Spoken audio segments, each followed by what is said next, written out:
আজকে তোমার রান্না বান্না করতে করতে একেবারে ইফতারের সময় হয়ে গেছে, মাত্র 2 মিনিট বাকি আছে। তারপরও কিন্তু আমার সমস্ত কিছু কমপ্লিট হয়নি, সেই জন্য কিন্তু আমি বাবা ছেলেকে লাগিয়ে দিলাম যে তোরা একটু কাজ করো। যেহেতু একা হাতে সবকিছু করতে হয়, কখনো দেখা যায় কিন্তু অনেকটা সময় লেগে যায়। এই তো আজকে কিন্তু সিম্পল রান্না বান্না করেছি, এখানে মসুর ডাল এবং সব রকমের সবজি দিয়ে একটা ভাজি করেছি। আসসালামু আলাইকুম এভরিওয়ান, আপনারা সবাই কেমন আছেন? এই তো কালকে যে আমি ধনিয়া পাতাগুলো সুন্দর করে কেটে রেখে দিয়েছিলাম, সেগুলো এখন আমি বক্সে রেখে দিচ্ছি।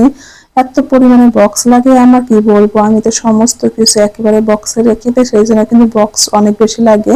আর এখন কিন্তু বড় বড় বক্স আমার কাছে নেই, সেই জন্য আগে যে ধনিয়া পাতাগুলো ছিল সেই বক্সগুলো কিন্তু একটু একটু করে খালি হয়ে গেছে, ভাবছি ওগুলোতে রেখে দেবো। আর ধনিয়া পাতা না বেশিক্ষণ বাইরে রাখলে কিন্তু একটা পাতাগুলো কিন্তু লাল লাল হয়ে যায়, এটা কিন্তু রান্না করলে একেবারে খারাপ লাগে। সেই জন্য আমি কিন্তু চেষ্টা করি সবসময় ধনিয়া পাতা নিয়ে আসার সঙ্গে সঙ্গে এই কাজগুলো করতে। এই তো আমার 2টা বক্স হয়ে গেছে, এখন আরো একটু বাকি ছিল, সেগুলো একটু ছোট্ট বক্সে রেখে দিলাম। একটু কষ্ট করে রেখে দিলে কিন্তু অনেকদিন ধরে খাওয়া যায়, আর যখন বাইরে রাখা দেওয়া হয় তখন কিন্তু অনেকটা নষ্ট হয়ে যায় আর শুকিয়ে যায়। সেই জন্য আমি সবসময় কষ্ট হলে কিন্তু এই কাজগুলো খুব তাড়াতাড়ি করে ফেলি। এই তো এখন আমি ফ্রিজে কিন্তু রেখে দেবো, নিশ্চিন্তে কিন্তু আমি অনেকদিন ধরে খেতে পারবো, যতটুকু করি ততটুকু ব্যবহার করতে পারবো, এতে কোনো নষ্ট হবে না। আর এখন আমি সবজি রান্না করব, সবজির জন্য কিন্তু এখানে আলু, মিষ্টি কুমড়া, ফুলকপি এবং গাজর কেটে নিয়েছি। আজকে আমার বাসায় কিন্তু কোনো সেভাবে তরকারি ছিল না, ফ্রিজ খুলে দেখলাম অল্প অল্প করে সব সবজি আছে, ভাবছি সবগুলো সবজি একসঙ্গে করে একটা ভাজি করব এবং তার সঙ্গে একটু মসুর ডাল করব। সেই জন্য কিন্তু এখন সব সবজিগুলো কেটে নিচ্ছি। এখন তো আমার কাটি নেওয়া শেষ হয়ে গেছে, এই তো আমি রান্না বান্নাও শুরু করে দিয়েছি। ফ্রাই প্যানে কিছুটা তেল দিয়ে কিন্তু এখানে পেঁয়াজ কুচি, মরিচ কুচি দিয়ে দিয়েছি। এখানে আমি সুন্দর করে ভেজে নিয়ে কিন্তু সবজিগুলো দিয়ে দেব। প্রথমে তো ভাবছিলাম যে এভাবে সবজি রান্না করে ভালো লাগবে কি লাগবে না, আপনাদের ভাইয়া পছন্দ করবে কি করবে না, এটা নিয়ে কিন্তু অনেক টেনশনে পড়েছিলাম। কিন্তু রান্নার পর যে এত এত বেশি মজা হবে সেটা আমি কখনো কল্পনাই করতে পারিনি। আমার চেয়ে তো আপনাদের ভাইয়া অনেক অনেক মজা করে খেয়েছে, সে বলেছে এভাবে তুমি একটু রান্না করলে তো পারো, এত মজা করে সবজিটা রান্না করো যে তুমি কিন্তু কিছুদিন পর পর এভাবে মিক্সড সবজি রান্না করবে। এভাবে যদি কেউ বলে তাহলে বলুন তো কতটা খুশি লাগে। সারাদিনের কষ্ট যেন এক নিমিষে শেষ হয়ে যায়। এই তো একটু ধনিয়া পাতাও দিয়ে দিলাম, ধনিয়া পাতা ছাড়া যেন আমার রান্না বান্না একেবারে চলে না।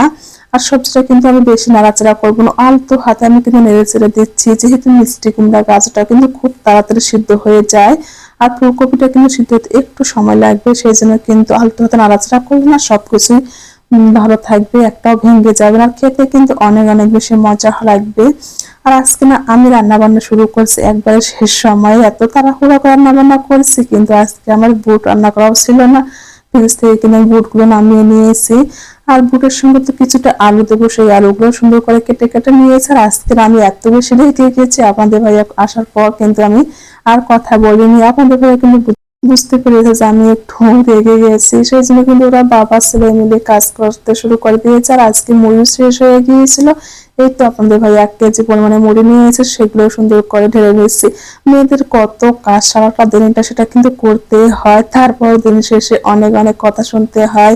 এই তো ওরা বাবা ছেলে কিন্তু এদিকে সুন্দর করে সরপুটা তৈরি করে নিচ্ছে, আমরা কিন্তু বাসায় এভাবে তৈরি করি। আর এখানে তো লেবু না দিলে চলবে না, লেবু দিয়ে বানালে না অনেক অনেক বেশি মজা লাগে। আর নুরসালিন কিন্তু আব্বুকে একটু হেল্প করেছিল, বাবা ছেলে তৈরি করছিল, আর আমি কিন্তু এদিকে রান্না বান্নাটা কমপ্লিট করে নিচ্ছিলাম। এই তো আমরা 3 জন মিলে কিন্তু আজকে কাজে লেগে পড়েছি, 3 জন মিলে কাজ করছি, বলা যায় কত কিছু রান্না বান্না করছি, মনে হচ্ছে পরিবারের সবাই মিলে একসঙ্গে থাকলে না অনেক অনেক বেশি ভালো লাগে। সবাই ভালো থাকবেন, সুস্থ থাকবেন, আল্লাহ হাফেজ।